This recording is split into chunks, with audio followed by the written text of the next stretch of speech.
Welcome to top achiever classes. आज जैसा कि आप जान रहे हैं कि ये 2020 में एसएससी सीजीएल में पूछे हुए इंग्लिश सेक्शन को हम लोग टेकअप कर रहे हैं। और ये इंग्लिश सेक्शन में किस तरीके का क्वेश्चन पूछा गया है उसका तो एक्सप्लेनेशन होगा ही होगा, लेकिन एक तरीके से आप याद रखिए कि आज से ये आपकी तैयारी भी शुरू हो जाएगी। आप न्यू स्टूडेंट्स हो या ओल्ड स्टूडेंट्स हो, यदि ओल्ड स्टूडेंट्स हो तो आपको पता चल जाएगा किस टाइप के क्वेश्चंस को किस तरीके से सॉल्व करना है। यदि न्यू स्टूडेंट्स भी हैं तो उसके लिए आज से ये क्लास क्या हो जाए, एक आपकी तैयारी शुरू हो जाएगी। राइट फ्रॉम द बिगिनिंग ये यूनिक वे ऑफ प्रिपरेशन होगा। आप right from the beginning you will start know what kind of questions are being asked in examination, in recent examination. That's why I have taken the 2020 questions of 2020। और इसको यदि आप देखेंगे और फिर आपको हम बताते चले जाएंगे कि ये सिर्फ एक्सप्लेनेशन क्लास नहीं होगा, इसमें आप कितने एक्स्ट्रा चीज आप सीखते चले जाते हैं वो भी आपको हम बताते चले जाएंगे। देयर आफ्टर आपको यदि किसी चीज की रिक्वायरमेंट इंग्लिश में होगा, वो जो मेरा जो सब्सक्रिप्शन आपका है वो उसमें आपको रेस्ट चीज मिल जाएगी। जैसे वोकैबुलरी की बात यदि आएगी तो वोकैबुलरी सेक्शन मेरे कोर्स में ऑलरेडी है, जिसमें कि 1000 to 1500 वर्ड को ऐड किया जा रहा है। उसके बाद यदि ग्रामेटिकल स्ट्रक्चर्स की बात हो, उसकी एप्लीकेशन की बात हो, उसकी भी बात उसमें होगा। देयर आफ्टर आपकी जितने भी एसएससी टाइप ऑफ एग्जाम्स होते हैं, it's not all about SSC CGL. आप एसएससी सीजीएल को देखें, एसएससी सीएचएसएल हो, एमटीएस हो, सीपीओ हो, या जो भी एग्जाम एसएससी कंडक्ट करती है उसमें यदि इंग्लिश सेक्शन है, 100% sure we will never let you down. आपको कभी इससे शिकायत नहीं होगी और ये आपके कंप्लीट वे में आपको कहीं दूसरी जगह कुछ भी सीखने की जरूरत नहीं है। Everything will be found on this platform of top achiever online class. इसीलिए मेरा मानना है कि यदि आप लोग डाउनलोड कर चुके हैं ऐप को और किसी के थ्रू, और यदि नहीं किए हैं तो कर लेना है। यूट्यूब चैनल भी है, उसको भी सब्सक्राइब कर लेना है। एट द सेम टाइम यदि कोई नहीं भी है, कोई रिलेटिव्स हो, फ्रेंड्स हो, यू मस्ट रेकमेंड। आपके ये बहुत ही जबरदस्त आपके लिए फायदा करने जा रहा है और आपके रिलेटिव्स, आपके फ्रेंड्स, सभी के लिए, सबको आपको ये स्प्रेड करना है। इंग्लिश में हम 100% गारंटी देते हैं, कोई भी सेक्शन में कोई भी प्रॉब्लम हो आप डेफिनेटली कमेंट करें। और इसमें सबसे अच्छा बात क्या है कि जब आप सब्सक्रिप्शन लेते हैं तो उसमें लाइव क्लास का भी फैसिलिटीज होता है। इसका मतलब है कि आपको यदि कोई प्रॉब्लम है तो आप क्या करेंगे, आप लाइव क्लास के लिए वो रिक्वेस्ट करेंगे, वो लाइव क्लास होगा और आपके जितने भी क्वेश्चंस है उसको डिस्कस किया जाएगा। आप उस क्वेश्चन को सेंड करेंगे, उसके लिए आपका अरेंजमेंट हो जाएगा कि इस डे को इस टाइम में लाइव क्लास होगा और उसको आप कर सकते हैं। जबरदस्त फायदा होने वाला है। There is no need of other things for English preparation. ठीक है, तो चलिए आज से आपकी तैयारी शुरू। इंग्लिश का जो भी चीज है सब कुछ यहाँ पे आपको मिलेगा। यदि हम लेते हैं, यदि आप एसएससी की तैयारी कर रहे हैं या किसी भी एग्जाम की, इंग्लिश एक ऐसा सेगमेंट है, यदि ये वीडियो आप कोई भी देख रहे हो सबके लिए फायदा होगा। क्योंकि ये इंग्लिश में होता क्या है, आप वही fill in the blanks, cloze test, passage, parajumble, sentence completion, sentence improvement, कुछ भी हो, फीलर्स हो, यही सब पूछता है। वो हर एक एग्जाम्स में लेवल ऑफ डिफिकल्टी वेरी कर सकता है। तो चलिए आपको हम एसएससी टाइप ऑफ क्वेश्चन जहां जहां पूछा जाता है जिस जिस एग्जाम में, उसको आज हम लेते हैं। और ये आपके एक one of the top class exams जो है वो है एसएससी सीजीएल, जिसका कि हम आपका पीटी का 2020 में जो क्वेश्चन पूछा हो उसको टेकअप करते हैं। और ना पीटी ना mains, there is no problem at all. आप मेंस की ही बात करो, कुछ भी करो, आपको बताएंगे किस तरीके से आपके मेंस के भी क्वेश्चंस को बहुत सारा इसमें डिस्कस मिलेगा। ये कंप्लीट कोर्स जो है आपका, एक भी सेगमेंट, एक भी चीज किसी भी लेवल का छूटेगा नहीं। That is the assurance from our side and you must have a faith on us. ठीक है, तो चलिए अब देखते हैं क्वेश्चंस पे। आपके सामने ये क्वेश्चन है, देख लीजिए। फर्स्ट क्वेश्चन है जिसको कि आपको सॉल्व करना है, यहां से आपकी लर्निंग स्टार्ट होगी। ये किस टाइप का क्वेश्चन है, ये है, इसको बोलते हैं सेंटेंस इंप्रूवमेंट। सेंटेंस इंप्रूवमेंट का मतलब क्या हुआ ये हम बता देते हैं आपको। ये एक सेंटेंस है, ये कह रहा है select most appropriate option to substitute the underline segment. ये अंडरलाइन सेगमेंट जो है आपका in the given sentence, if no substitution is required select no improvement. यदि इसमें कोई दिक्कत नहीं है तो आपको क्या होगा कि आपको नो इंप्रूवमेंट आंसर देना। ठीक है, इसका मतलब ये इंप्रूवमेंट इसकी जरूरत है या नहीं है। यदि नहीं है तो नो इंप्रूवमेंट, यदि है तो इसको बोलते हैं sentence improvement type of question. पहला टाइप एकदम ध्यान रखना है, जो न्यू है उनके लिए भी याद है। इसका मतलब सिंपल सा ये भी एक कॉमन एरर ही हुआ एक तरीके, मतलब कहीं पे एरर है या कुछ है, कोई पार्ट में गड़बड़ है तो एरर ही हुआ, चाहे वो सेंटेंस इंप्रूवमेंट। हाँ, सेंटेंस इंप्रूवमेंट में एक फायदा क्या होता है कि आपके सामने ऑप्शन दिया रहता है सही का। ठीक है, हो सकता है ये सही हो गया तो ये वाला होगा और सही। इसका मतलब कॉमन एरर में क्या होता है कि आपको निकालना होता है कि कहाँ एरर है। नहीं, इसमें क्या है कि आपको इसका एरर निकाल के कहीं न किसी में सही वाला दिया है, तो इसको चूज करना थोड़ा आसान हो जाता है, क्योंकि जो डिफरेंस रहेगा, क्योंकि इसमें क्या डिफरेंस है, इसमें क्या डिफरेंस, कौन कौन से वर्ड, कौन कौन से टर्म में डिफरेंस है, बस उसको एनालिसिस कर लेंगे तो हम लोग आंसर निकाल सकते हैं। लेकिन डोंट वरी, हमको सबसे पहले क्या है ध्यान रखना है कि कोई भी सेंटेंस इंप्रूवमेंट हो या कोई भी गलती फाइंड आउट करते हैं तो सब्जेक्ट वर्ब ऑब्जेक्ट की बात करते हैं। ठीक है, यदि इसमें दिक्कत है तो हम कुछ सोचेंगे, अदरवाइज यदि इसमें दिक्कत नहीं है तो इसका मतलब सेंटेंस इंप्रूवमेंट। अब देखिए क्या है अंतर, ये सेंटेंस इंप्रूवमेंट में आपको कुछ देखना नहीं कहां पे एरर नहीं, आपको तो यहां देखना है ऑप्शन में लिखा है agree on a proposal, agree to the proposal, agreed by the proposal. इसका मतलब द डायरेक्टर विल, यहां तक देखना भी नहीं है, हमको सिर्फ ये देखना है।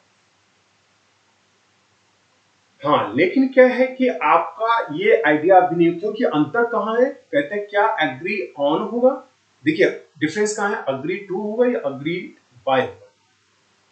ठीक है, तो डायरेक्टर अग्रीड बाय ऐसा होता है, ये पैसिव का यदि स्ट्रक्चर है, यदि आप अगेन हम बार बार बोलते हैं, जो ग्रामेटिकल स्ट्रक्चर है की बात जहां तक आएगी, एक भी आपके एग्जाम का स्ट्रक्चर ऐसा नहीं होगा जो हम पढ़ाई नहीं हो अपने ग्रामेटिकल क्लास जो होता है उसमें।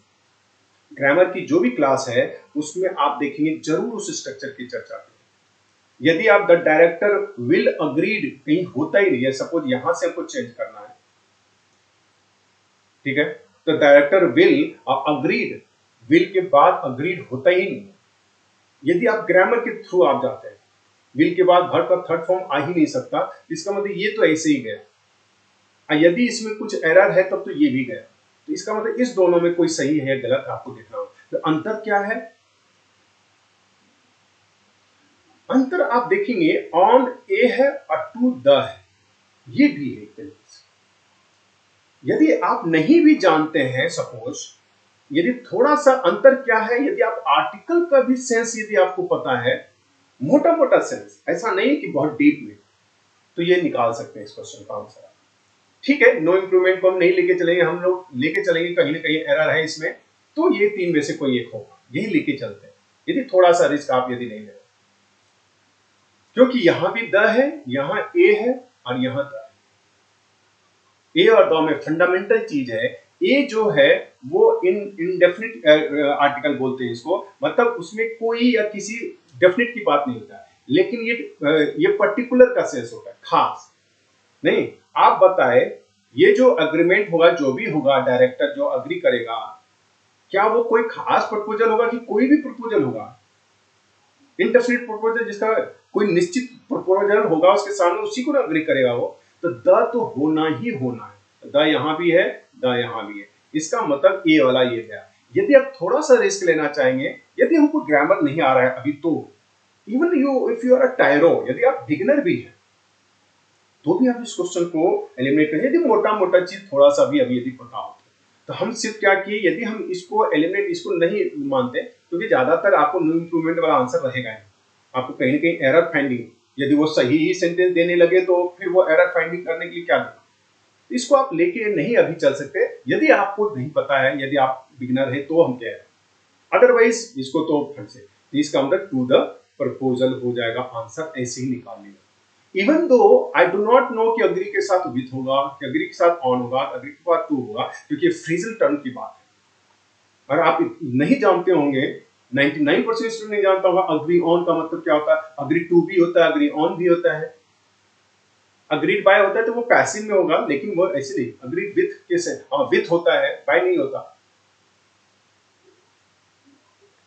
तो अब वो क्या होता है, तो फिर आज हम आपके तैयारी का क्या हो गया, अग्री विथ जो है ये फ्रेज जो है आज इसका पूरा कंप्लीट हम बता देते हैं, सो दैट कि दूसरे टाइप्स ऑफ यदि फ्रेज आए एग्री के साथ तो आप you must be able to answer that. ठीक है, तो चलिए अब हम देखते हैं agree on, agree to, agree with का सेंस क्या होता है, वो हम आपके सामने रख दिए और ये आप नोट डाउन करके भी रख सकते हैं। जैसा कि हम बता चुके हैं आपकी तैयारी है ये सिर्फ आज हम एक्सप्लेनेशन क्लास नहीं कर रहे हैं, ये इसमें तैयारी की भी साथ हो रही है। पता चला नेक्स्ट टाइम में आपको अग्री विथ वाला कुछ पूछ दिया, कोई अग्री ऑन वाला कभी कुछ हो गया, फिल इन द ब्लैंक्स में आ गया, या कॉमन एरर में ही डायरेक्ट आ गया, या क्लॉज टेस्ट में आ गया, तो आपको देखना होगा। तो आज अग्री विथ जो फ्रेज है ये आप नोट डाउन करके आप रखना शुरू करें, क्योंकि जैसे जैसे हम पढ़ाते चले जाएंगे वो वोकैबुलरी ये सब में तो वो सब आते चले जाएगा। पहले वोकैबुलरी को ठीक करना, फिर इडियम्स फ्रेजेस को ठीक करना, लेकिन जो इडियम फ्रेजेस ये सब आएगा आपके एक्सप्लेनेशन क्लास में उसके टोटल हिस्ट्री को लेकर के हम बता देंगे, जिससे कि रेस्ट कभी भी एग्जाम, क्योंकि ये सब टर्म बहुत बार एग्जाम में पूछा गया, ये सिर्फ 2020 में नहीं पूछा गया। अब लास्ट 5 इयर्स देखो तो बहुत सारे एग्जाम्स में एसएससी के एग्जाम्स में बहुत बार पूछा गया, तो इसीलिए ये सब थोड़ा ध्यान रखना चाहिए। तो चलिए आपको हम बता देते हैं अग्री ऑन यदि रहे, ये यहाँ दिया ही अग्री ऑन मतलब सम इश्यूज और पॉइंट ऑफ डिबेट। जैसे माने कहीं आप डिबेट कर रहे हैं, कहीं कुछ डिस्कशन हो रहा है, तो उसके किसी एक पॉइंट पे यदि आप अग्री होते हैं तो आप कह सकते हैं I agree on the second point of your debate. यानी पूरी डिबेट पे आप अग्री नहीं है, यदि उसके किसी पॉइंट पे इश्यू पे आप यदि हैं तो उसमें हम ऑन लेते। यानी कि क्या हुआ कि इतना बड़ा चीज है आप ये इस पे अग्री करते हैं, यहाँ ऑन की बात हो जाए। ठीक है, सेंस लगा के फ्रेज भी ये इडियम्स ऑफ फ्रेजेस जो हम लोग सीखते हैं, थोड़ा सेंस ऑफ एप्लीकेशन जो होता है वो काम करता है। ठीक है, तो अग्री ऑन का मतलब समझ लो। अग्री विथ आप कॉमन सेंस लगे, विथ जो है जनरली हम लोग साथ का सेंस किस में देते हैं, पर्सन के साथ देते हैं या नहीं देते, आप सेंस लगा लीजिए। इसलिए बोलते हैं अग्री विथ समवन, समवन का मतलब कोई पर्सन लिविंग थिंग यदि के साथ यदि आप अग्री है, मैं हम तुम्हारे साथ सहमत है, तो आई अग्री विथ यू। तो इसका मतलब है अग्री विथ पर्सन के साथ होता है, या कोई चीज के साथ आप भी कर सकते हैं। जैसे I agree with your answer, मैं तुम्हारे उत्तर से सहमत हूं, इसका मतलब क्या है, ये कोई चीज हो या कोई पर्सन हो तो उसमें हम लोग विथ लगा, ये हो गया कोई पॉइंट पे यदि अग्री है तो वो हो गया। समझ रहे हैं चीज को। और यू अग्री टू का मतलब हो गया हाँ कहीं कोई डिमांड है, कोई क्वेरीज है नहीं, तो उसमें आप कर सकते हैं। जैसे कि कोई कुछ चीज मांग रहे हैं तो आप हाँ ठीक है हम समझ, जैसे कि आप कहीं गए पेन किसी से मांगे तो आपसे वो सहमत नहीं है और है, तो वो किस तरीके से सहमत है, तो वो हो गया क्वेरीज और डिमांड। नहीं, आप कोई चीज मांगते हैं तो उससे कोई सहमत है कि नहीं, आप कोई क्वेश्चन करते हैं उस पर सहमत है कि नहीं, हाँ ये क्वेश्चन ठीक है मानते हैं। यदि सपोज कोई क्वेश्चन किया और आप कहते हैं हाँ यस आई अग्री तो इस क्वेश्चन, तो इसका मतलब वो क्वेरीज से आप क्वेरीज या डिमांड यानी उसमें मांग की बात हो तो उसमें। अब आप यदि हम ये सेंस बता दिए तो आप कॉमन सेंस लगाइए, अग्री विथ तो यहाँ पे ठीक है, क्या ये पर्सन है या कोई चीज है, और तो ये चीज ये यदि वो कोई चीज है तो कैसा चीज है, क्या ये डिमांड ऑफ क्वेरीज है या कोई रेस्ट दूसरा चीज है। तो प्रपोजल क्या सेंस क्या आता है, प्रपोजल जब आप रखते हैं एक तरीके से वो डिमांड है, नहीं कि आप ये कीजिए ना, वो आपसे मांग करता है कि आप ये काम कीजिए, तो इसका मतलब ये डिमांड का सेंस देता है प्रपोजल। नहीं, कोई चीज की बात नहीं है, रेस्ट चीज यानी डिमांड और क्वेरीज के अलावा, या यू अग्री टू समथिंग, तो वही एक सेंस में आ जाता है। ठीक है, यहाँ पे क्या हो जाएगा आपको, अच्छा ज्यादातर क्या होता है कि आपको अग्री टू और अग्री विथ एक साथ जल्दी नहीं देता, ये भी ध्यान है, क्योंकि यहाँ भी समथिंग है और यहाँ पर भी समथिंग है, तो थोड़ा कंफ्यूजन हो सकता है आदमी। लेकिन पर्टिकुलरली ध्यान रखना है यदि क्वेरीज डिमांड का सेंस उसमें थोड़ा सा उस समथिंग में हो तो उसमें हम लोग टू लगाते हैं। तो क्या लगेगा इसमें आंसर, क्या कोई पर्टिकुलर पॉइंट की बात है, नहीं है, तो ऑन वाला ये गया। अब बाय तो ये हो ही नहीं सकता, तो आपका ये वाला आंसर है। अब विथ में जनरली पर्सन होना चाहिए या कोई ऐसा चीज जिसमें डिमांड और क्वेरीज की बात ना हो, तो आंसर हो जाएगा आपका अग्री। ठीक है, तो ये एक्सप्लेनेशन क्लास नहीं है, ये याद रखिए आपने 3 चीज का तैयारी कर लिया। तैयारी क्या, एक फ्रेजल टर्म था अग्री, अग्री के साथ टू, ऑन, विथ जब लगता है कब लगता है वो आपने सीख लिया, ये आपकी तैयारी का पार्ट हो गया। और एक्सप्लेनेशन हो गया कि आप एग्जाम के क्वेश्चंस को इवन दो हम कंप्लीट नहीं भी जाने तो भी कैसे सॉल्व कर सकते हैं। ठीक है, आज हम लोग 10 11 12 क्वेश्चंस को डिस्कस करेंगे। पार्ट 1 का ये क्लास होगा। पार्ट 2 में रेस्ट ऑफ द क्वेश्चन, जो क्योंकि 25 क्वेश्चन रहता है, ये 25 क्वेश्चंस हम 2 पार्ट में डिस्कस करेंगे, जिसमें इसलिए करेंगे क्योंकि ये सिर्फ एक्सप्लेनेशन क्लास नहीं होगा।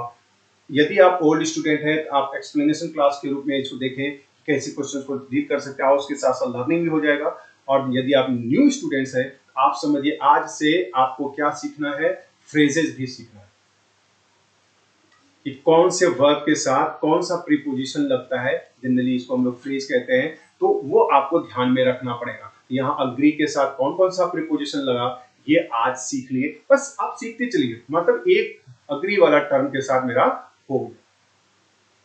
फिर यदि कोई क्वेश्चन इस तरीके का आएगा तो उसका कंप्लीट हम लोग सीख लेंगे। बस इस तरीके से करते चले जाएंगे और सीखते चले जाएंगे। तो now move on to the next question. तो आज किस टाइप का क्वेश्चन हुआ, सेंटेंस इंप्रूवमेंट। अब देखते हैं दूसरा टाइप कौन सा है। हाँ, ये क्या है, सिनोनिम एंटोनिम, ये तो बचपन से हम लोग जानते हैं। समानार्थक विलोमार्थक शब्द कहते हैं इसको। तो सिनोनिम हुआ समानार्थक, एक समान होना चाहिए मीनिंग। तो अब है कि ये आपको, हाँ अब यहाँ पे क्या चीज का टेस्ट हो रहा है, आपका वोकैबुलरी का। इसलिए हम बोलते हैं without having rich vocabulary you can not do anything in English. यहाँ लिटरली आपको यदि याद है तब तो फट से आप 5 सेकेंड्स के अंदर आंसर करके निकल जाएंगे। लेकिन इसमें भी फिर एक चीज हम आज सिखा भी रहे हैं, क्योंकि यदि हमको नहीं भी पता ये सब का मीनिंग, तो भी क्या हम आंसर दे सकते हैं या ज्यादा से ज्यादा ऑप्शन को एलिमिनेट कर सकते हैं, ये चीज आपको सीखना पड़ेगा।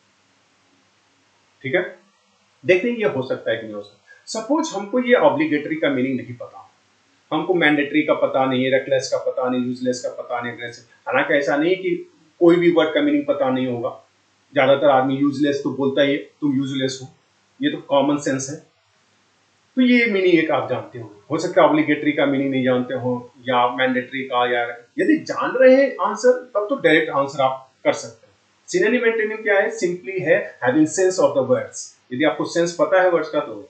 लेकिन सपोज हमको एग्जैक्ट मीनिंग नहीं पता, हमको इतना सा थोड़ा वेग आइडिया, हाँ लेकिन अपनी लाइफ में जरूर ये सब वर्ड से गुजरना पड़ेगा। That's why I always recommend you add 5 new words to your kitty. जब हम वोकैबुलरी आप पढ़ाते हैं, आप लोग को डिस्कस करते हैं, और रिवाइज द ओल्ड वर्ड्स। आप ये प्रोसेस में लगे रहिए तो कम से कम आपको, यदि ये आप वर्ड एक बार या 2 बार अपने लाइफ में देखेंगे, एक सेंस जरूर पता चलेगा, लगता है ये पॉजिटिव वे में है या नेगेटिव सेंस है। यही दो, क्योंकि word generally positive negative sense में यूज होता है। तो ये देखिए ऑब्लिगेटरी इसको पॉजिटिव वे में यूज, सपोज हमको पता है कि ये पॉजिटिव सेंस में जनरली यूज करते हैं। ठीक है, यदि ये पॉजिटिव है तो सिनोनिम यदि पूछ रहे हैं तो इसका मतलब आंसर भी पॉजिटिव वाला होना चाहिए। समान, सिनोनिम का तो समानार्थक शब्द।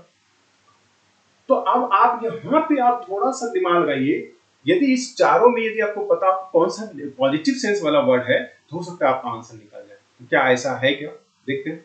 अग्रेसिव, आप बताइए, ऐसे भी में बहुत अग्रेसिव आदमी है ये, क्या ये पॉजिटिव सेंस में आता है, यानी गुस्सा, अग्रेशन जो होता है, इसका अंदर निगेटिव सेंस में ये वर्ड है, तो ये आंसर नहीं होगा। यूजलेस, आप समझिए यूजलेस क्या अच्छे सब अच्छे चीज के लिए बोलते हैं क्या, ये निगेटिव सेंस में, निगेटिव सेंस, ये भी गया। रेकलेस, हाँ इसका मीनिंग हो सकता है नहीं जानते, लेकिन सेंस यदि पता, रेकलेस आंसरिंग मोड, बिना सोचे समझे आप आंसर दे देते हैं। तो ये बिना सोचे समझे क्या, ये अच्छा चीज है, निगेटिव टर्म निगेटिव है। यदि हम कंफर्म है कि ये तीनों टर्म निगेटिव है तो ये तो पक्का है आंसर होगा ये। इवन दो हम इसका नहीं, हाँ एक किसी एक का यदि ये सेंस नहीं पता कि हमको पता नहीं वो पॉजिटिव सेंस में कि निगेटिव, तो भी हम निकाल लें। हाँ लेकिन मैंडेटरी पॉजिटिव सेंस में पता, it is mandatory to have a rich vocabulary when it comes to English language. ठीक है, तो आंसर हो गया ये पॉजिटिव, ये भी पॉजिटिव, इसलिए ये आंसर हो गया। तो देखिए इस तरीके से सिनोनिम एंटोनिम, यदि आपको एग्जैक्ट मीनिंग नहीं पता हो लेकिन हाँ सेंस थोड़ा सा पता हो कि पॉजिटिव सेंस है या नेगेटिव सेंस है, यदि ये रहा तो भी आप एलिमिनेशन मेथड के थ्रू, इसको कहते हैं एलिमिनेशन मेथड, ये एलिमिनेट कर दिए, खत्म कर दिए, अरेस्ट निकल गया। तो खैर ऐसे भी बना सकते हैं, लेकिन जैसा कि हम आपको प्रॉमिस किए हैं, ये सिर्फ क्लास ही नहीं है, ये आपकी तैयारी का आप एग्जाम नेक्स्ट एग्जाम हो या नेक्स्ट ईयर हो, उसके लिए भी आपको ये काम करेगा। तो चलिए, हाँ, आप इसका मीनिंग देख लेते हैं, यदि आप मीनिंग देखना चाहते। और वोकैबुलरी जो अब मेरा क्लास चलता है वोकैबुलरी, वो तो अलग है। इसके साथ साथ आप देखिए यहाँ पे कितने सारे वर्ड्स, यदि हम 25 क्वेश्चंस को डिस्कस करेंगे तो हो सकता है 20-25 वर्ड आपको ऑप्शन के साथ बहुत सारे क्वेश्चन आ जाए, वो भी आपका एडिशन टू योर वोकैबुलरी। हाँ, बाध्यकर ऑब्लिगेटरी का सेंस होता है। अब देखिए इसमें क्या ये लापरवाही नेगेटिव सेंस में है कि नहीं है, लापरवाह आदमी, ठीक है, निकम्मा, ठीक है, आक्रामक, ये सब नेगेटिव टर्म है।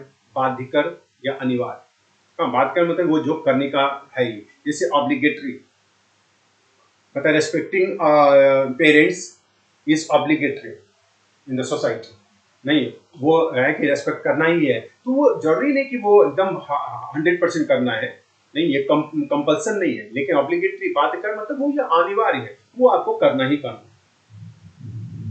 तो इसका मतलब क्या हुआ, ये आंसर आया। और ये सिर्फ आंसर ही नहीं आया, ये 5 वर्ड्स आपके टीटी में आएंगे आज। इसको भी नोट डाउन करके आप रखेंगे। जब भी मेरा एक्सप्लेनेशन क्लास हो, आप पेन एंड पेपर लेके रखें और जो चीज हम नोट डाउन करने के लिए बोले उसको नोट डाउन करते हैं। इस 4 वर्ड का और ये 5 वर्ड का सबका ये आपका क्या हो गया। और इसको पॉज करके आप जब भी वीडियो भी देखिए, क्योंकि आपको वीडियो के रूप में अवेलेबल होगा, तो आप इसको वीडियो पॉज करके आप पूरा लिख लीजिए, फिर हम लोग आगे बढ़ते हैं। तो आप दूसरा क्या क्वेश्चन हो गया, सिनोनिम मेंटेनिंग टाइप का, ठीक है। एक हो गया सेंटेंस इंप्रूवमेंट, जिसको हम लोग कॉमन एरर सेंस में भी कह सकते हैं। तीसरा ये क्या है आपका, पैसिव फॉर्म। हाँ, क्योंकि जब हम ग्रामेटिकल स्ट्रक्चर की बात करते हैं, कोई ऐसा स्ट्रक्चर नहीं हुआ जिसका पैसिव फॉर्म का डिस्कशन मेरे क्लास में नहीं हुआ होगा। वो जो कंप्लीट आपको एसएससी का जो कोर्स है उसमें आपको मिलेगा ही मिलेगा, इसलिए इसमें डरना ही नहीं है।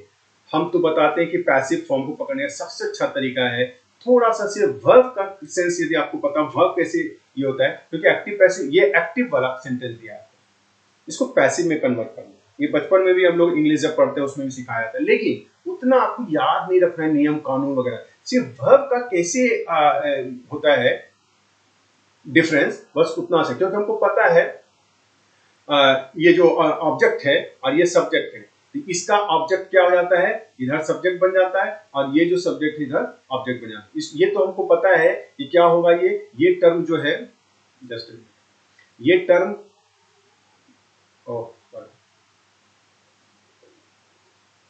ये टर्म जो है ये सब्जेक्ट बनेगा। क्या सब्जेक्ट की जगह पे है, the work, the work, the work, हाँ है।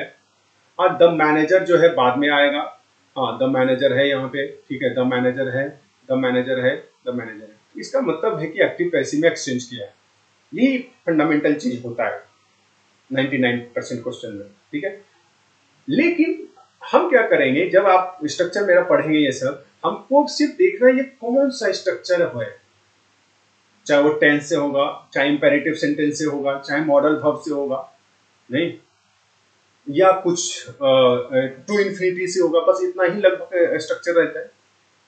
ये किससे टेंस है, क्योंकि सब्जेक्ट के बाद वर्ब का फिफ्थ फॉर्म लगा है, तो सब्जेक्ट के बाद वर्ब का फिफ्थ फॉर्म किस टेंस में लगता है, आप कॉमन सेंस लगाएंगे प्रेजेंट सिंपल में। यदि प्रेजेंट सिंपल का स्ट्रक्चर में यदि पैसिव बनाते हैं तो क्या होता है, सब्जेक्ट के बाद इज या एम या आर लग के उसका वर्ब का थर्ड फॉर्म आता है। बिना वर्ब का थर्ड फॉर्म का पैसिव हो ही नहीं सकता। तो हमको सिर्फ देखना है किप्स को, क्या इज एम आर के बाद भी3 लगाया, यानी किप का क्या हो जाएगा भी3, कौन सा है ये, यहाँ पे आर है, ठीक है, यहाँ आर आ गया, द वर्क। अच्छा, वैसे भी द वर्क में आर कैसे लगाया, ये सिंगुलर थर्ड पर्सन के रूप में लेंगे तो इज होना चाहिए, तो खैर एनीवे, यदि वो भी नहीं पता आर के बाद यहाँ बीइंग है तब भी3 है, हम इज एम आर के बाद क्या पता है, डायरेक्ट भी3, क्योंकि किस तरीके से क्वेश्चन होता है, तो आर के बाद आपको डायरेक्ट भी3 आना चाहिए, ना कि बीइंग। बीइंग एक कंटिन्यूअस होता है, ये नहीं होगा। ये वॉज कहाँ से आ गया, ये नहीं होगा।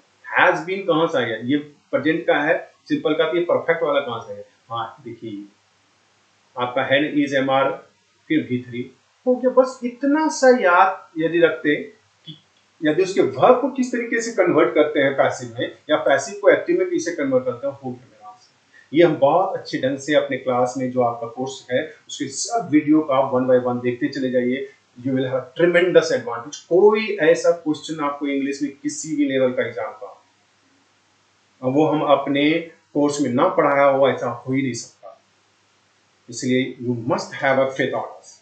ठीक है, चलिए अब नेक्स्ट क्वेश्चन को देखते हैं। तो ये तरीके से हम लोग एक्टिव पैसिव, मतलब एक तरीके का क्वेश्चन क्या हो गया, एक्टिव पैसिव क्रिया है, ये हम लोग कन्वर्जन हमको सीखते जाना। ठीक है, चौथे टाइप में क्वेश्चन को यदि हम देखें, ये क्या है, ग्रामेटिकल एरर। हाँ, मतलब कॉमन एरर। कॉमन एरर का मतलब फिर वही सब्जेक्ट वर्ब ऑब्जेक्ट की बात आता है। आप जो हम बताते चले जा रहे हैं उसको ब्लाइंडली आप ये करें। मैं एक सक्सेसफुल कैंडिडेट भी हूं, मैं एक बैंक मैनेजर में रह चुका हूं और मोर देन 10 ईयर्स से मैं टीचिंग कर रहा हूं। आपको इतना सारा चीज आपको हम बता देंगे क्योंकि एक सक्सेसफुल होने का भी मंत्र हमको पता है, एट द सेम टाइम आपके टीचिंग एक्सपीरियंस भी है। ठीक है, यदि कोई पोस्ट, यदि कोई सक्सेसफुल कैंडिडेट है, जरूरी नहीं वो अच्छा टीचर हो, क्योंकि टीचिंग का एक्सपीरियंस यदि उसमें नहीं है तो वो अच्छा टीचर नहीं हो सकता, तो आपको कम्युनिकेट नहीं कर सकता अच्छी ढंग से, क्योंकि वो नहीं जान सकता कि स्टूडेंट्स को क्या क्या प्रॉब्लम हो सकती है। तो वो through the experience of teaching से आता है, और वो भी 5 महीने 2 महीने 4 महीने पढ़ाने से नहीं। ये मेरा more than 10 years of experience है। किसी भी एग्जाम के इंग्लिश को आप उठा लेंगे, हम बताएंगे आपको बहुत सिंपलेस्ट वे में, हमको उतना ही आता है जो इससे आप कंप्लीट कर सकते हैं, हमको पूरा इंग्लिश नहीं आता। I do not claim that I am perfect in English, but yes, I have a ring of knowledge now which will be beneficial, which will take you to your success। इतना सा ध्यान, इतना सा जरूर रखें। अब देखिए इसमें क्या है, जब भी हम ग्रामेटिकल एरर कॉम्पोनेंट की बात करते हैं तो हम सब्जेक्ट वर्ब ऑब्जेक्ट की बात करते हैं। सबसे पहले सब्जेक्ट वर्ब को एग्री करवाते हैं, उसके बाद हम anything else I think of, उसके बाद ग्रामेटिकल टर्म को हम पकड़ते हैं। ये हम थ्रू आउट द क्लास जब बताते चले जाएंगे, जब आप 5-10 क्लास यदि मेरा इंग्लिश का एक्सप्लेनेशन क्लास देख लेंगे तो आपको पता चल जाएगा कि क्या NAAC of solving the question है। हम क्या देखते हैं, आप इसमें यदि हमको बता दो, क्योंकि 99% स्टूडेंट्स को प्रॉब्लम क्यों होता है, क्योंकि उसको पता ही नहीं कहाँ कोर सब्जेक्ट है कहाँ कोर वर्ब है, क्योंकि कोर सब्जेक्ट कोर वर्ब का ही एग्रीमेंट होता है। यदि ये पता हो जाए तो हाफ जॉब इज डन, उसी से तो ज्यादातर प्रॉब्लम सॉर्ट आउट हो जाते हैं। अब इसमें आप बता दीजिए कौन सा कोर वर्ब है, कौन सा कोर सब्जेक्ट है। देखिए कोर सब्जेक्ट तो आप जान गए हैं कि हैव बीन सेलेक्टेड, जैसा कि आप पैसिव में होता है, ये भीतरी लगे, ये सब स्ट्रक्चर पूरा पढ़ाया हुआ है। ठीक है ना, आप वीडियो क्लासेस देखेंगे। हैव बीन के बाद ये तो कोर वर्ब हो गया, ये तीनों को ले लीजिए एक तरीके से कोर वर्ब। ठीक है, सब्जेक्ट कौन है, क्योंकि वर्ब के पहले ही सब्जेक्ट होता है। अब यहाँ पे क्या है, कोई सब्जेक्ट स्कूल को मानेगा, कोई बॉयज को मानेगा, कोई वन को मानेगा। आप खुद देख लीजिए क्या आप पकड़ पा रहे हैं इसमें कौन सा सब्जेक्ट होगा।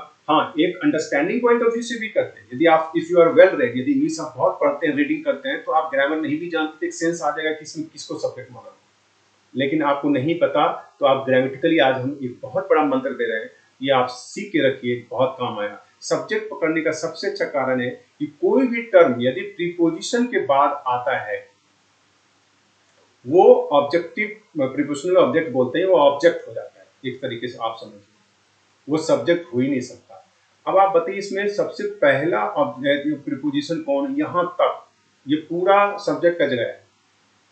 देखिए थोड़ा सा ध्यान से सुनिएगा, इसमें सबसे पहला, क्योंकि प्रीपोजिशन यहां भी है, प्रीपोजिशन यहां भी है, जो सबसे पहला प्रीपोजिशन है उसके बाद हम यहां तक सोचेंगे भी नहीं। ये गजब का मंत्र है, इसको थोड़ा सा नोट डाउन करके आप रखिए। आप लिख लीजिए हाउ टू रिकॉग्नाइज सब्जेक्ट, कैसे सब्जेक्ट की पहचान करें। जब सब्जेक्ट प्रीपोजिशन के बाद यदि कोई भी टर्म हो फर्स्ट प्रीपोजिशन के बाद, तो वो सब्जेक्ट नहीं हो सकता। आपका सब्जेक्ट कौन हो जाएगा इसमें तब, वन। यदि वन सब्जेक्ट हो गया तो उसके बाद क्या लगाया, कोर वर्ब हैज बीन। क्या आप वन, आप ये छोड़ दीजिए पीछे, वन हैव बीन सेलेक्टेड ये लिख सकते हैं। यदि आप थोड़ा सा भी ग्रामेटिकल स्ट्रक्चर का इनिशियल क्लास भी 2-3 क्लास आप किए होंगे, उसमें आप ये पकड़ लेते हैं, क्योंकि ये हैव कहां लगता है, जहां थर्ड पर्सन सिंगुलर नंबर नहीं है, ये थर्ड पर्सन सिंगुलर नंबर की बात करते हैं, ये हम बता चुके हैं अपने वीडियो क्लासेस में। इसलिए यहाँ हैज लगना चाहिए। तो जैसे ही सब्जेक्ट वर्ब का एग्रीमेंट मेरा नहीं हुआ तो यहाँ हैव नहीं, यहाँ हैज होना चाहिए। इसका मतलब आपका आंसर ये होगा। तो आप पहला दिन भी यदि इंग्लिश की क्लास कर रहे हैं तो आप याद रखिए, क्योंकि कोई भी इंग्लिश सब्जेक्ट वर्ब ऑब्जेक्ट से ही बनता है धरती पर, और इसमें एग्रीमेंट करवाना था। तो सबसे पहले सब्जेक्ट वर्ब का, ये ऑब्जेक्ट कभी रहेगा कभी नहीं भी रहता, इस पे अभी नहीं दिमाग अभी लगाना, बाद में हम बताएंगे ये सब। सब्जेक्ट वर्ब एग्रीमेंट में क्या होता है, कोर सब्जेक्ट को डिटेक्ट करना है, कोर वर्ब को सीखना। कोर वर्ब हमको समझने को पता है, वो ऑक्सिलरी वर्ब के साथ रहे कोई दिक्कत नहीं, पूरा वर्ब को लेना है। और सब्जेक्ट अभी अभी पता है, ये नोट डाउन करके रखिए, ये लर्निंग पॉइंट ऑफ व्यू से हो गया, यदि आप एग्जाम देने जा रहे हैं वहां भी आपको काम आएगा। तो सब्जेक्ट किसी भी प्रीपोजिशन के बाद यहाँ वर्ब तक जितने भी टर्म है ये सब्जेक्ट नहीं हो सकता। इसको नोट डाउन करके रखिए, ये जबरदस्त काम करने वाला है। तो आपका आंसर क्या हो गया, आपका ए नंबर हो गया। ये क्या हो गया आपका कॉमन एरर।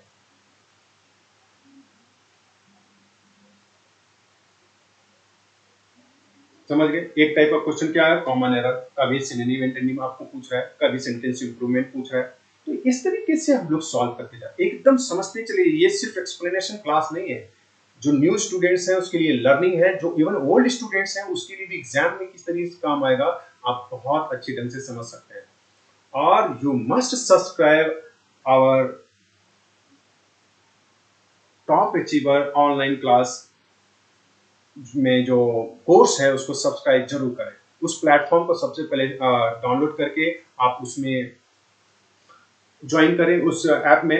देयर आफ्टर आपको सब कुछ उसमें अवेलेबल है, उसमें आपको दिख जाएगा कैसे ज्वाइन करें, कैसे लाइव क्लास करें, क्या करें नहीं करें, ठीक है। लेकिन सबसे पहले डाउनलोड करें वो ऐप को, ऐप डाउनलोड करके everything will be sorted out. आप क्वेरीज कर सकते हैं, उसमें क्वेश्चन पूछ सकते हैं, हाँ ये प्रॉब्लम है, कैसे क्या करें नहीं करें, कैसे ज्वाइन करें, ये सब कुछ उसमें। अब देखते हैं नेक्स्ट, ये हो गया कॉमन एरर टाइप क्वेश्चन। फिर आता है फिल इन द ब्लैंक्स। ये बचपन से हम लोग सीखते हैं, जब भी इंग्लिश शुरुआत हुआ ये सब हुआ तो फिल इन द ब्लैंक्स आता है, तो वही फिल इन द ब्लैंक्स यहाँ भी है। फिर फिल इन द ब्लैंक्स में आपका अंडरस्टैंडिंग का टेस्ट होता है, ग्रामर का टेस्ट होता है, ठीक है, कॉम्प्रिहेंशन का टेस्ट होता है जैसे हम बताते हैं अपने वीडियो क्लासेस में, और वोकैबुलरी का टेस्ट होता है। तीनों टेस्ट होता है फिल इन द ब्लैंक्स। अब डिपेंड करता है वो फिल इन द ब्लैंक किस तरीके का है, वो आपको देखना पड़ेगा। तो फिर चाहे फिल इन द ब्लैंक्स हो, क्लॉज टेस्ट हो या कॉमन एरर हो, हम तो सीधा जानते हैं हमको भाई सब्जेक्ट वर्ब ऑब्जेक्ट चाहिए, ठीक है। तो इसमें सब्जेक्ट कौन, वी। अब मस्ट मॉडल वर्ब है, ये वर्ब हो गया, ठीक है। अब मॉडल वर्ब के बाद क्या लगता है, ये हम लोग पढ़ाए हुए वीडियो क्लासेस में, modal verb plus V1 verb का फर्स्ट फॉर्म। तो फर्स्ट फॉर्म तो ये भी फर्स्ट फॉर्म में है, ये भी है, ये भी है, ये भी है, ठीक है। इसका मतलब ग्रामर से हमको नहीं पता चला, ग्रामर में हम पता चल गया कि मॉडल वर्ब के बाद हमको वर्ब का फर्स्ट फॉर्म लगता है, वो है चारों। तो ये गया, इसका मतलब है अब वोकैबुलरी का टेस्ट। यदि आपका ग्रामर से नहीं निकला तो आपको वोकैबुलरी का टेस्ट लेना, ठीक है। अब वोकैबुलरी भी फिट करके आपको सेंस यानी कि अंडरस्टैंडिंग होनी चाहिए, वो क्या हो रहा है नहीं है। हाँ, फिर यहाँ पे प्रॉब्लम क्या आया, आपको इसका चारों का हो सकता है आपको मीनिंग नहीं पता, इसीलिए हम बोलते हैं कुछ नहीं, ब्लाइंडली पहले आपको वोकैबुलरी एनरिच करना पड़ेगा। ये जो न्यू है वो तो ब्लाइंडली, उसमें कोई सेकंड थॉट नहीं होना चाहिए। आप शुरुआत कर दीजिए, जो जो वर्ड्स हम दे रहे हैं अपने क्लास में उसको तो जरूर कच्चा चबाएं, वो सब वर्ड्स आपके ऑप्शन में मिलेंगे। जैसे ही आप 1000-1500 वर्ड्स को गो थ्रू एक बार हो जाएंगे, कोई ऐसा क्वेश्चन नहीं जिसमें वो वर्ड्स नहीं रहेगा, ठीक है। तो आपको इसमें क्या प्रॉब्लम आ रहा होगा, मीनिंग। हाँ, एग्जैक्ट का मीनिंग नहीं जानते होंगे, नहीं एग्जैक्ट में परेशान होना, डोनेट, दान देना, कंट्रीब्यूट में वितरित करना, रेंडर प्रस्ताव करना है, प्रस्तुत करना, एक तरीके सेंस में आता है। तो चलिए हम आपको अब हम, ठीक है, यदि आप मीनिंग नहीं जानते, हम मीनिंग भी आपको दे रहे हैं, तब आप बताइए क्या आंसर होगा। तो आप देखिएगा फिर से आंसर आप, ये यदि आपका 4 का 4 मीनिंग आपके सामने, क्या आप लगा सकते हैं उसमें नहीं, कहते वी मस्ट एग्जर्ट हेल्प। आप हाँ, यहाँ थोड़ा अंडरस्टैंडिंग पता है, ग्रामर, वोकैबुलरी और अंडरस्टैंडिंग, ये 3 सेगमेंट ही किसी भी चीज में पूछा जाता है। तो ग्रामर से तो नहीं निकला, क्योंकि ग्रामर से V1 था, V1 सब है तो हम समझ गए, इससे नहीं हुआ। वोकैबुलरी मीनिंग तो अब आ गया, तो अंडरस्टैंडिंग पॉइंट ऑफ व्यू से आप एग्जैक्ट बल लगाना, क्या वी मस्ट, हम लोग को बल लगाना चाहिए मदद के लिए, यानी यानी बल लगाना नहीं, यानी हेल्प को ही बल लगाते हैं, ये सेंस आ रहा है। तो यहां तो कोई नॉनसेंस लगता है, ये हो गई। अच्छा, क्या we must donate help, help को आप दान करेंगे? No way. Contribute, we must contribute help, मदद को मदद का योगदान करना चाहिए, या मदद देना चाहिए, प्रस्तुत करना का मतलब सामने रखना चाहिए, देना चाहिए, तुम हेल्प करना चाहिए का सेंस है। तो रेंडरिंग हेल्प करते हैं, रेंडरिंग सर्विस करते हैं, जैसे इन बैंक्स, बैंकर्स रेंडर सर्विस, हाँ वो सर्विस प्रस्तुत करता है, आपके सामने रखता है, ये याद रखना चाहिए। बहुत अच्छा वर्ड भी है ये रेंडर। तो आप याद रखिए, क्या इसमें लर्निंग के एक्सप्लेनेशन के साथ साथ लर्निंग हुआ कि नहीं हुआ? यस। एक्सप्लेनेशन क्या हुआ कि किस तरीके से हम फिल इन द ब्लैंक्स बनाते हैं, वो हम बता दिए आपको। 3 चीज सोचना पड़ता है, ग्रामर, वोकैबुलरी, वोकैबुलरी फिट होने के लिए सेंस। ठीक है, मीनिंग हम जान रहे हैं, लेकिन पता चला हम बल लगाना, ये हेल्प के लिए बल लगाना नहीं, यहाँ तो हो गया कि बल पे ही, हेल्प पे ही बल लगाना, तो nonsense. Understanding point of view तीनों चीज का टेस्ट होता है। लेकिन जैसा कि हम बताएं कि ये सिर्फ एक्सप्लेनेशन क्लास है, लर्निंग। लर्निंग क्या किए आप, ये सीख लिए कि fill in the blanks type of question आता है, फिल इन द ब्लैंक्स बनाते कैसे हैं, क्या अप्रोच होना चाहिए, और वर्ड मीनिंग। फिर आपको 4 वर्ड मीनिंग आ गए, ठीक है। जैसे डिसेबल्ड पर्सन, फिजिकली डिसेबल्ड का मतलब आपको पता रहना चाहिए, जो शारीरिक रूप से अपंग होता है उसको फिजिकली डिसेबल्ड पर्सन बोलते हैं। चाहे चल नहीं पाता हो, या बोल नहीं पाता, या किसी तरीके से फिजिकली की बात करता है, हाथ पैर यदि गड़बड़ हो। अब आते हैं नेक्स्ट क्वेश्चन। अब ये किस टाइप का क्वेश्चन है, फिर आपको देखना। हाँ, ये इसको कहते हैं पैराजम्बल्स। पैराजम्बल्स का एक पैराग्राफ होता है, तो पैराग्राफ में लाइंस होते हैं, तो वो सीक्वेंस वाइज लाइन होता है, किसके बाद क्या आना चाहिए, नहीं आना चाहिए। लेकिन उल्टा पुल्टा करके आपको देता है, जहां पहला आना चाहिए वहां तीसरा दे दिया है, तीसरा है तो दूसरा दे दिया है, पहला दे दिया है। आपको ये अरेंज करके, आपको अरेंज करके दिया हुआ है 4 ऑप्शन। इसी 4 में से कोई जरूर है कि परफेक्ट वे से ये होगा। यदि आप इंस्ट्रक्शन पढ़ेंगे तो वो भी देख लीजिए, कहते हैं 4 जंबल सेंटेंसेस दिया हुआ है, और उसमें से option gives the correct order. हाँ, उसका ऑर्डर क्या है। तो ये सब बहुत इजी क्वेश्चन है, इसलिए इसमें इजी क्वेश्चंस के लिए हम बता देते हैं ट्रिक या आइडिया, जो भी आप कहते हैं, जो कि आपके एग्जाम में भी काम आएगा, और ऐसे नॉर्मल सीखने के लिए यदि आते हैं। इस पे हम लोग बहुत डिस्कशन करेंगे, अलग अलग टाइप का जब आएगा, जब टफ टाइप का ये पैराजम्बल्स आएगा तो उसमें क्या करें। ये सब में सिंपल सा आप इसको बना सकते हैं ऐसे कि कोई भी सेंटेंस हम स्टार्ट किससे कर सकते हैं। एक ये थोड़ा सा कॉमन सेंस है, क्या एंड से स्टार्ट कर सकते हैं कोई सेंटेंस? आप थोड़ा सा सोचिए, और से, हिंदी में ही ले लीजिए आप, और से स्टार्ट कर सकते हैं।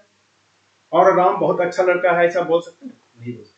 इसमें कोई इसको बोलते हैं कंजंक्शन। ये सब जब ग्रामर आप पढ़ेंगे तो उसमें पता चलेगा। कोई भी कंजंक्शन से हम स्टार्ट, कंजंक्शन का मतलब जोड़ना, तो जोड़ने के लिए पहला सेंटेंस तो जोड़ा कब जाता है, जब कोई चीज रहता है फिर उसमें हम लोग जोड़ते हैं।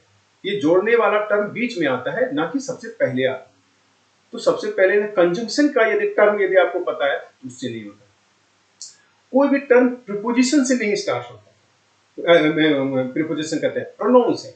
जैसे ही से हम लोग स्टार्ट नहीं कर सकते, हालांकि आप लोग बहुत सेंटेंस देखते होंगे ही का। हाँ, ही से यदि स्टार्ट होता है तो जरूर है कहीं उसका नाउन का चर्चा हो। आप डायरेक्ट नहीं, हम यदि ऐसा बोल दें he is a nice person, आप बताइए किसको बोल रहे हैं? तो यानी कि ये पहला लाइन नहीं हो सकता, क्योंकि ही क्या है, प्रोनाउन। प्रोनाउन किसको बोलते हैं? जब नाउन के बदले आता है, वो टर्म जो नाउन के बदले, नाउन मतलब किसी नाम वगैरह ऐसा। तो ही जब तक किसी की चर्चा नहीं करेंगे तो ही आपका हो नहीं सकता। इसीलिए क्या है, प्रोनाउन से हम तभी स्टार्ट कर सकते हैं जब उसी सेंटेंस में आपका नाउन की चर्चा हो, तब, अदरवाइज नहीं कर सकते। हम प्रोनाउन कहते हैं ही, सी, इट, दे, दिस, दैट, ये सब जितना है प्रोनाउन की बात करता है, ठीक है। तो और किस तरीके से हम लोग कर सकते हैं, तो अब देखिए इसमें, जैसे हाउएवर एक टर्म है, ठीक है ना, ये बट का सेंस एक तरीके से, ये कंजंक्शन के एक तरीके से है, ये से स्टार्ट नहीं होगा, ठीक है। लेकिन एक चीज और हमको दिमाग लगाना है, तो ये तो हम बता रहे हैं कि एलिमिनेट करने के, यहाँ पे क्या है, ऑप्शन आपका ऐसा दिया कि 2 to C से है, 2 to B से स्टार्ट है, तो हम सिर्फ C और B के बारे में ही सोचेंगे, ये आसान कर दिया क्वेश्चन। लेकिन हम ऐसे बताते हैं कि पैरा जंबल्स को सॉल्व करने का क्या, यदि सपोज एक में ए से स्टार्ट होता, दूसरे में बी से, तीसरे में सी से, डी, तब आप को तो हर को एलिमिनेट करना पड़ता है। तो खैर ये तो थोड़ा आसान क्वेश्चन इसलिए हम बताए। तो ए को इसलिए नहीं करेंगे क्योंकि हाउएवर से स्टार्ट नहीं होता, बी भी नहीं दिया है, नहीं तो फर्स्ट से स्टार्ट होता है, कोई बात नहीं है, फर्स्ट ये सब करके हम लोग कर सकते हैं, आगे बढ़ सकते हैं। लेकिन यहाँ पे डी नहीं दिया है तो कोई ऑप्शन है ही नहीं। अब बी सी दे, ये दिस, ये क्या है, प्रोनाउन। अभी हम बताए प्रोनाउन से स्टार्ट नहीं कर सकते, स्टार्ट कर सकते हैं, लेकिन यदि वो किसको डिनोट कर रहा है, किसके बारे में कर रहा है, यदि हमको पता, आप बताइए इसमें बता सकते दिस चेंज, कैसा चेंज, यह change can be express in two ways, यानी ऐसा बदलाव दो तरीके से एक्सप्रेस किया जा सकता है। लेकिन वो कौन सा बदलाव है इस लाइन में नहीं है, इसका मतलब क्या हुआ, ये बी नहीं होगा तो डायरेक्ट आंसर सी वाला आएगा, इसका मतलब ये दोनों खत्म हो गए। अब देखते हैं जब पहला सेंटेंस निकल जाता है, फर्स्ट सेंटेंस यदि आपका निकल जाता है, तब आता है कि सेकंड सेंटेंस क्या हो।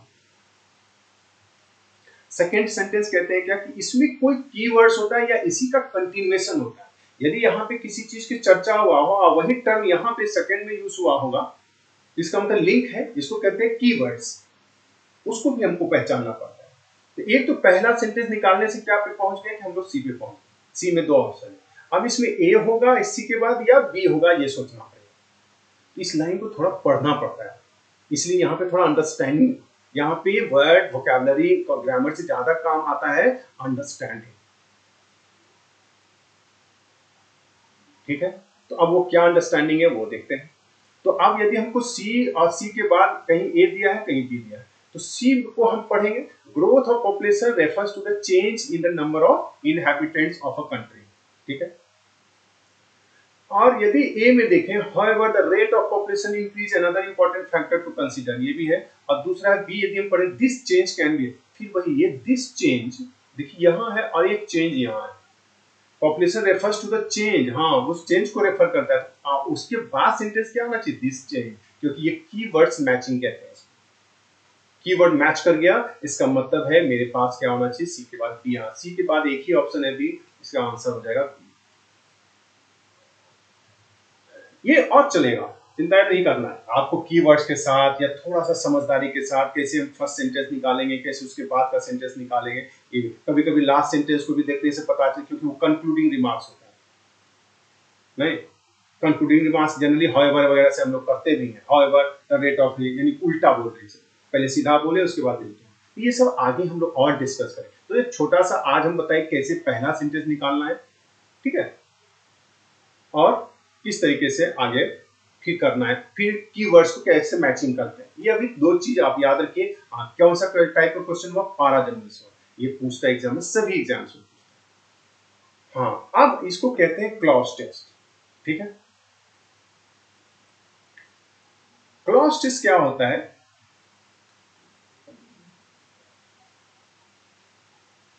क्लॉज टेस्ट में होता क्या है कि आपको एक पैराग्राफ दिया रहता है, उसमें बहुत सारे फिलर दे देते हैं, जैसे ये पूरा एक पैराग्राफ, ठीक है, और इसमें देखिए जैसे एक नंबर यहाँ पे आपको फिल करना है, यहाँ पे फिल करना है, हर एक फिलर के लिए 4-4 ऑप्शन दिया जाता है। किसी एग्जाम में 5 ऑप्शन होता है तो 5 दिया जाता है। तो आपको मान ली कि इसमें यहाँ पे क्या फिल होना है, तो इस 4 में से कोई एक वर्ड वहां फिल करेगा। ये बहुत अच्छा क्वेश्चन होता है, यहीं पे एडवांटेज डिसएडवांटेज आपका यहाँ पे ले लेता है। इसमें आपका तीनों चीज टेस्ट होता है। ठीक है, ग्रामर, यदि आप ग्रामर में साउंड है तो भी आप बहुत सारे ऑप्शन फिल अच्छे से कर सकते हैं। फिर वोकैबुलरी पे स्ट्रांग होना चाहिए, क्योंकि यदि आप ये सब का मीनिंग ही एकदम से नहीं जानते हैं तो फिर आपको उसमें दिक्कत हो जाएगी। और तीसरा कॉम्प्रिहेंशन, और यही 3 पिलर के बारे में हम अपने वीडियो क्लासेस में हर एक क्लास में डिस्कस करते हैं, और वो आपको जबरदस्त काम करेगा। ठीक है, तो देखिए ये अब इसको कैसे बनाते हैं, तो फिर वही बात, दो तरीके से इसको बनाते हैं। इसको कहते हैं क्लॉज टेस्ट। एक चाहे तो पहले ही पैराग्राफ को पढ़ जाइए बिना ऑप्शन को फिल किए, और नहीं तो राइट फ्रॉम द बिगिनिंग।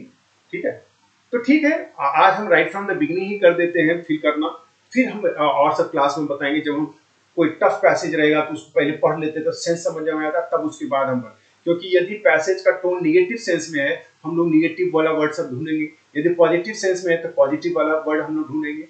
कभी ग्रामर अप्लाई करेंगे, बहुत सारा चीज है। तो चलिए धीरे धीरे पहले हम लोग देखते हैं कैसे। तो राइट फ्रॉम द बिगिनिंग, पहले से ही हम लोग क्या करते हैं, फिल करते हैं। अब देखिए आपको क्या है, आपको ये मीनिंग भी यदि हम दे दिया आपके सामने, ठीक है, मान लीजिए इस फर्स्ट के लिए यदि आपको नहीं वर्ड मीनिंग पता हो तो मीनिंग भी आपको दे दिए, तब देखिए क्या हम फिल कर सकते हैं, नहीं कर सकते। यदि मीनिंग पर वोकैबुलरी भी टेस्ट है, कॉम्प्रिहेंशन भी टेस्ट है और ग्रामर भी टेस्ट होगा, ठीक है।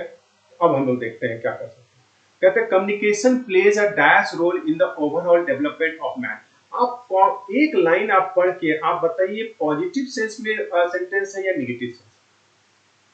अरे डेवलपमेंट ऑफ अ मैन, ये सब क्या अच्छी बात है कि खराब बात है, पॉजिटिव सेंस है। अब आप बताओ इसमें पॉजिटिव वाला टर्म कौन है, वही हमको फिल करना पड़ेगा। Communication plays a dash role in the overall development, कैसा रोल, ये बेजान रोल नहीं, ये नेगेटिव सेंस में है। क्या कुल या टोटल रोल कहीं होता है क्या, ये भी नहीं हो सकता।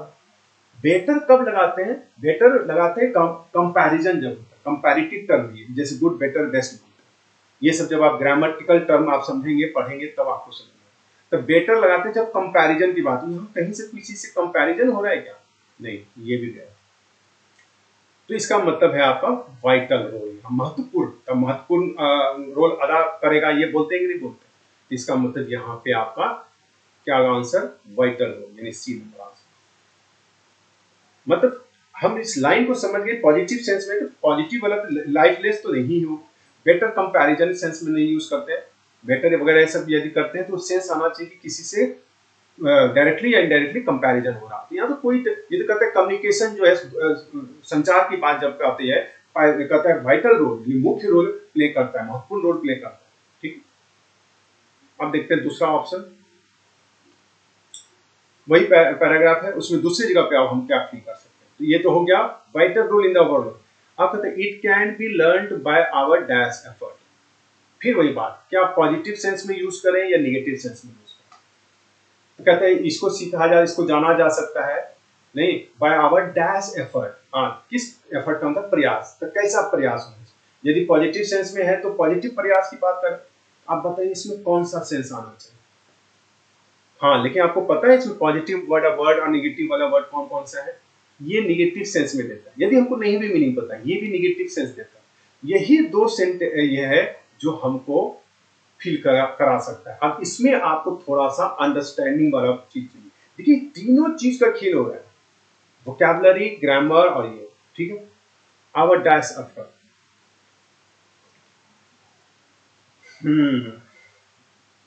चलिए इसका हम मीनिंग भी आपको बता देते हैं पहले, यदि आपको नहीं पता। देखिए क्या ये नेगेटिव सेंटेंस है या नहीं, असंगत, अस्पष्ट, ये सब नेगेटिव है, ये दोनों तो नहीं यूज होगा। सचेत दे या महत्वपूर्ण दे, क्या महत्वपूर्ण प्रयास या सचेत प्रयास।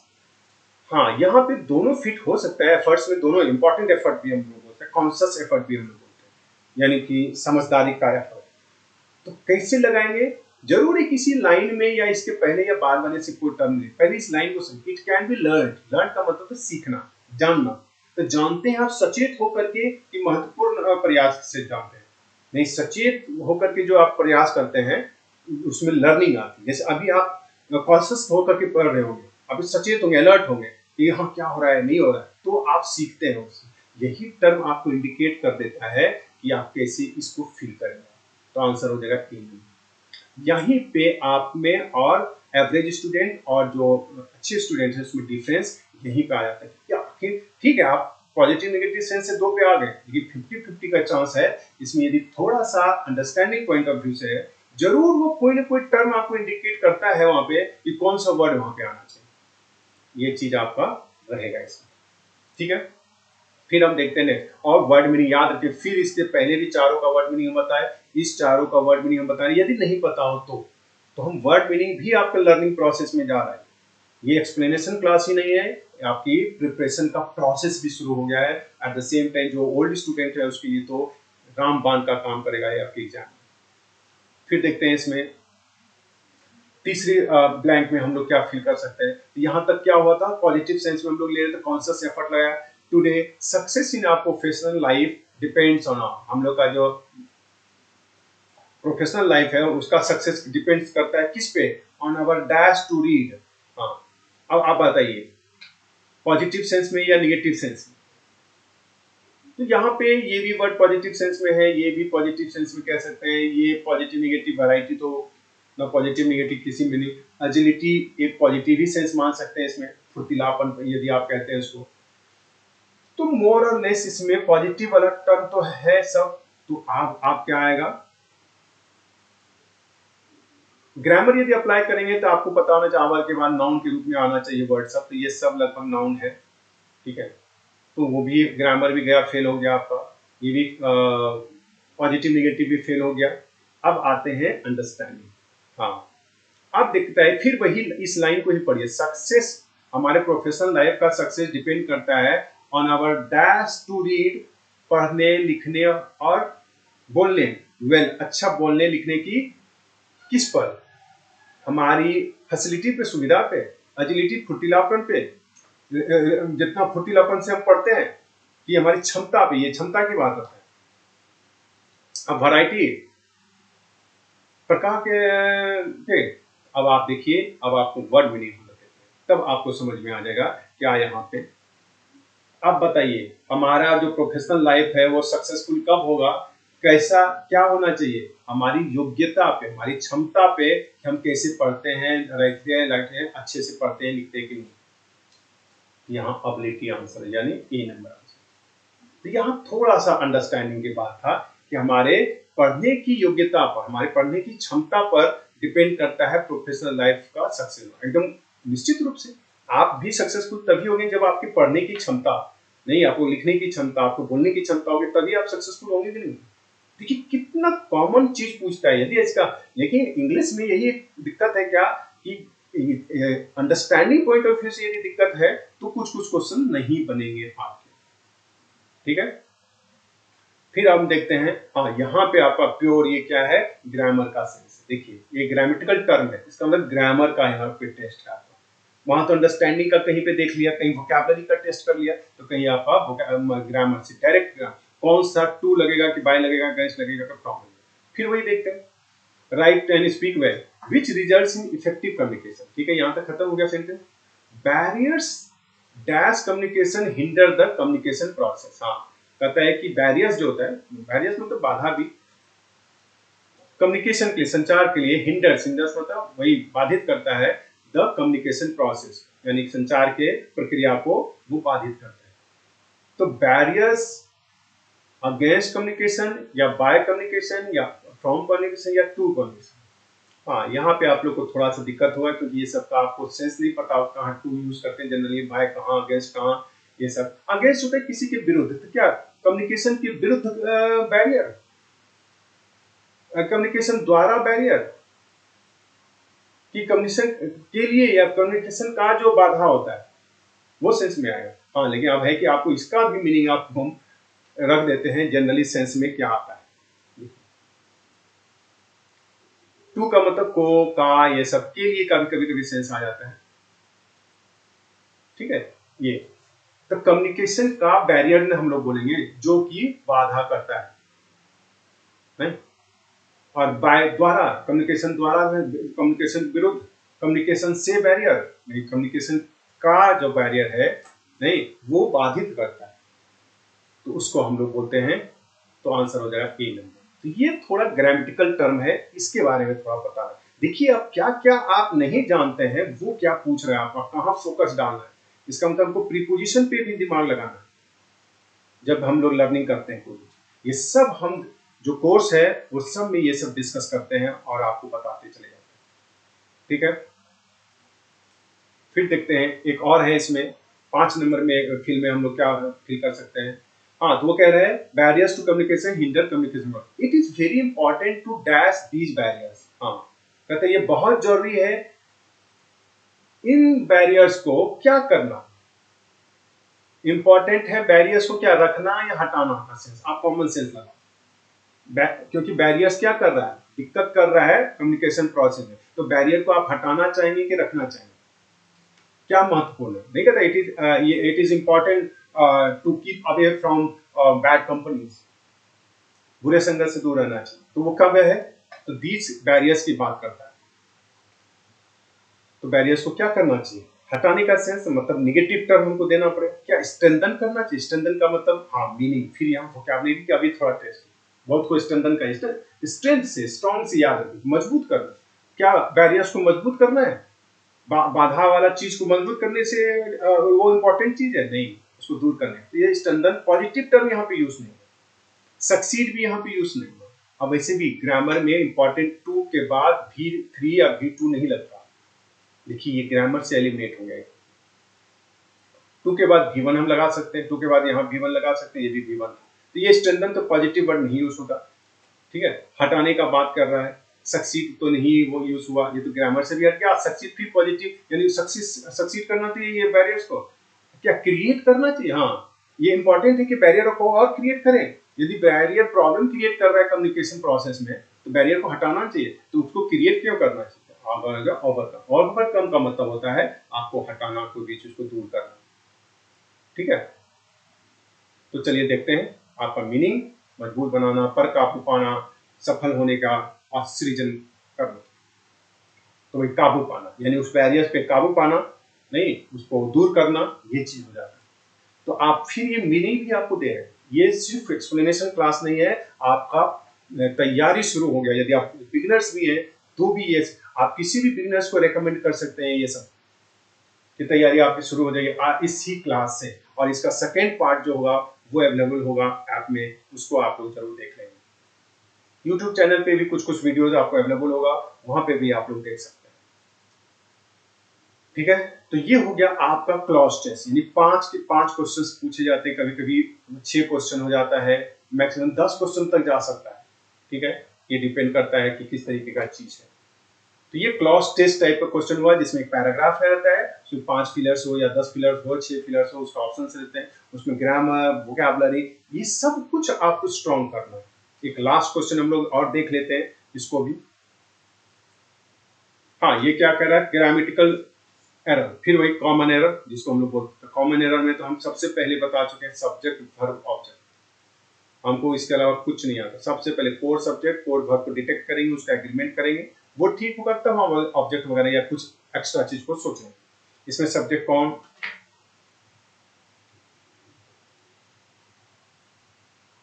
ये हो गया सब्जेक्ट।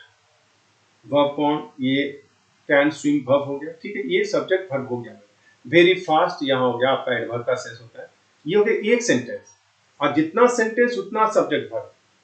ये दूसरा सेंटेंस है, इसमें भी सब्जेक्ट वर्ब होगा, ठीक है। तो इसका सब्जेक्ट कौन, व्हेन के बाद आई, ये हो गया वाज, ओनली 5 ये ऑब्जेक्ट हो गया। तो आई के बाद वाज लगता है, यानी सब्जेक्ट वर्ब सही है। आई के बाद कैन, और ये वर्ब का फर्स्ट फॉर्म, ये मॉडल वर्ब है। तो सब्जेक्ट प्लस मॉडल वर्ब ये सब हम बताते हैं एकदम स्ट्रक्चर में, और वर्ब का फर्स्ट फॉर्म, इसका मतलब मेरा सब्जेक्ट वर्ब सही है। अब यदि फिर क्या सोचेंगे, अब हम सोचेंगे कि हाँ यदि आप देखिए क्या इसमें 2 सेंटेंस है, यहां से यहां तक एक सेंटेंस और यहां से यहां, यदि 2 सेंटेंस है और 2 सेंटेंस का भी एग्रीमेंट हमको चाहिए। यहां एक तो हो गया यहाँ सब्जेक्ट वर्ब का एग्रीमेंट, और एक 2 सेंटेंस का भी एग्रीमेंट, का मतलब उसका टेंस एग्रीमेंट कहते हैं उसको, काल का। अब बताइए ये किस टेंस का सेंस दे रहा है। आई कैन डू दिस, इसका मतलब ये क्या, एक पॉसिबिलिटी की बात करते, समान मतलब प्रेजेंट की बात कर सकता है या फ्यूचर की बात कर सकता है। तो ये प्रेजेंट टेंस ही समझिए, आई कैन डू दिस मतलब अभी हम कर सकते हैं इसको। और ये कब की बात कर रहे हैं, कहते व्हेन आई वाज ओनली 5, जब मैं 5 वर्ष का था। ये पास की बात कर रहा है, यहाँ टर्म लगाएगा प्रेजेंट का, ऐसा क्यों का। जब मैं 5 साल का था मैं तैर सकता हूं, ऐसा आप सेंटेंस बोल सकते हैं। जब मैं 5 साल का था मैं तैर सकता हूं, कि मैं तैर सकता था। इसका मतलब आंसर कहाँ हो जाएगा, इसका मतलब ये पास्ट में होना चाहिए। यदि ये पास्ट में है, क्योंकि आपका कब का टाइम के अनुसार ही हम लोग टेंस का यूज करते हैं कोई भी चीज। ये आपको जब हम टेंस का एप्लीकेशन बताएंगे, वीडियो आप देखेंगे तो उसमें आपको पता है। ये पास्ट का रेफरेंस दे रहा है, यहाँ प्रेजेंट वाला सेंस कहाँ से आएगा, इसका मतलब यहाँ होना चाहिए कुड। कैन का पास्ट होता है कुड, इसका मतलब ये वाला टर्म, ए वाला आंसर। तो कॉमन एरर भी हम लोग किस तरीके से सोचते हैं, जितने भी स्ट्रक्चर हैं, तो ये बात हम लोग सब्जेक्ट वर्ब का एग्रीमेंट देखिए वो सही था, लेकिन टेंस एग्रीमेंट यानी सेंटेंस एग्रीमेंट भी इसको कहते हैं एक तरीके से, वो भी होना चाहिए। अब तब हम एक्स्ट्रा टर्म सोचते हैं, ये सब और हम बताते चले जाएंगे आपको, एकदम इतना आसान हो जाएगा कि आप देखते ही क्वेश्चन को सॉल्व करना स्टार्ट कर देंगे। लेकिन you must keep on with us, हम लोग के साथ रहना पड़ेगा, जो जो चीज बताते चले वो करना पड़ेगा। सबसे पहले तो ऐप डाउनलोड कर ले, और उसके बाद हर चीज, उसके बाद आपका सॉल्यूशन वहीं से स्टार्ट हो, ठीक है। That will be source of your problem solving process, ठीक है। इसके साथ ही इस क्लास को ओवर करते हैं। आज हम लोगों ने 12 क्वेश्चंस को डिस्कस किया, रेस्ट क्वेश्चंस को सेकंड पार्ट में जरूर देखें, और फिर आपको पूरे 25 क्वेश्चंस का आइडिया हो जाएगा, जिसमें कि हम सिर्फ एक्सप्लेनेशन क्लास नहीं करते हैं, या फिर तैयारी भी शुरू हो गई। न्यू स्टूडेंट है तो समझिए तैयारी है, यदि पुराने स्टूडेंट है तो समझिए एग्जाम में हमको क्या करना है, जो आने वाला एग्जाम है, रिसेंटली होने वाला है, उसमें आप एसएससी सीजीएल में क्या करेंगे, उसका भी एक ये झलक है, ठीक है। तो चलिए फिर हम लोग नेक्स्ट क्लास में मिलते हैं। Till then, okay, bye, thank you.